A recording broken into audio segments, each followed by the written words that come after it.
Hello guys, ഞാൻ ഇന്ന് ഈ മാറ്റി ഒരുങ്ങി പോണത് എൻ്റെ അച്ഛമ്മേനെ കാണാൻ വേണ്ടിയിട്ട് പോവാണ് കേട്ടോ. നിങ്ങൾ ചിന്തിക്കും ഇവർക്ക് എന്നും ഈ പുറത്ത് പോണ പണി തന്നെ ഉള്ളൂ എന്ന്. പക്ഷെ അതല്ല ഗൈസ്, ഇതെന്നൊക്കെയോ എടുത്തു വെച്ച വീഡിയോസാണ്. ഞാനതെടുത്ത് ഇപ്പോൾ അപ്ലോഡ് ചെയ്യുന്നു എന്ന് മാത്രമേ ഉള്ളൂ. അച്ഛമ്മയ്ക്ക് എന്തോ തലമിന്നലാണെന്നൊക്കെ പറയുന്നുണ്ട്. ഇനി എന്നെ കാണാത്തതിൻ്റെ തലമിന്നലാണോ എന്ന് നമുക്കറിയില്ല. എന്തായാലും നമുക്കവിടെ പോയി നോക്കാം. ഞങ്ങളിന്ന് കാറിലല്ല കേട്ടോ, ബൈക്കിലാണേ പോണേ. ഈ ബൈക്കിൽ പോകുമ്പോൾ കിട്ടുന്ന സുഖം കാറിൽ പോയാൽ കിട്ടൂല എന്ന് പറയുന്നത് വളരെ ശരിയാണ് കേട്ടോ. നിങ്ങളിപ്പോൾ കണ്ടതിൻ്റെ ചെറുച്ചനാണ് കേട്ടോ. ഇതാണ് കേട്ടോ എൻ്റെ അച്ഛമ്മ.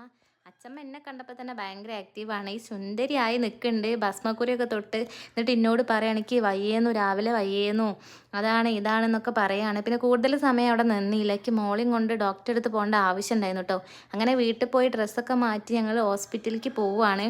നമുക്ക് കുറേ ദിവസമായി പനിയും ജലദോഷം ചുമയൊക്കെ തുടങ്ങിയിട്ട്. അപ്പോൾ ആദ്യം ഒരു വട്ടം ഡോക്ടറെ കാണിച്ചതാണ്. ഇനി കുറവില്ലെങ്കിൽ ബ്ലഡ് ടെസ്റ്റ് ചെയ്തിട്ട് വരാനാണ് പറഞ്ഞത് കേട്ടോ. അപ്പോൾ ബ്ലഡ് ടെസ്റ്റ് ചെയ്യാൻ വേണ്ടിയിട്ട് പോവുകയാണ്. ഇനി സൂചി കുത്തണല്ലോ എന്ന് ആലോചിക്കുമ്പോഴുള്ള ഒരു വിഷമം നല്ലോണം ഉണ്ട്. അതെല്ലാ അമ്മമാർക്കും ഉണ്ടാകും. അപ്പം ഞങ്ങൾ ലാബിലെത്തി. അവിടെ അത്യാവശ്യം തിരക്കുണ്ടായിരുന്നു കേട്ടോ. കുറച്ച് നേരം വെയിറ്റ് ചെയ്തു.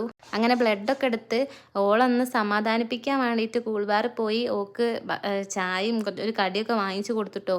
അതൊക്കെ കഴിഞ്ഞ് ഡോക്ടറെ കാണിച്ചു. ഡോക്ടർ പറഞ്ഞു കുഴപ്പമൊന്നുമില്ല, ഓക്കെ ആണ് എന്ന് പറഞ്ഞു. അങ്ങനെ അതൊക്കെ കഴിഞ്ഞ് ഞങ്ങൾ നേരെ വീട്ടിലോട്ടാട്ടോ പോയത്.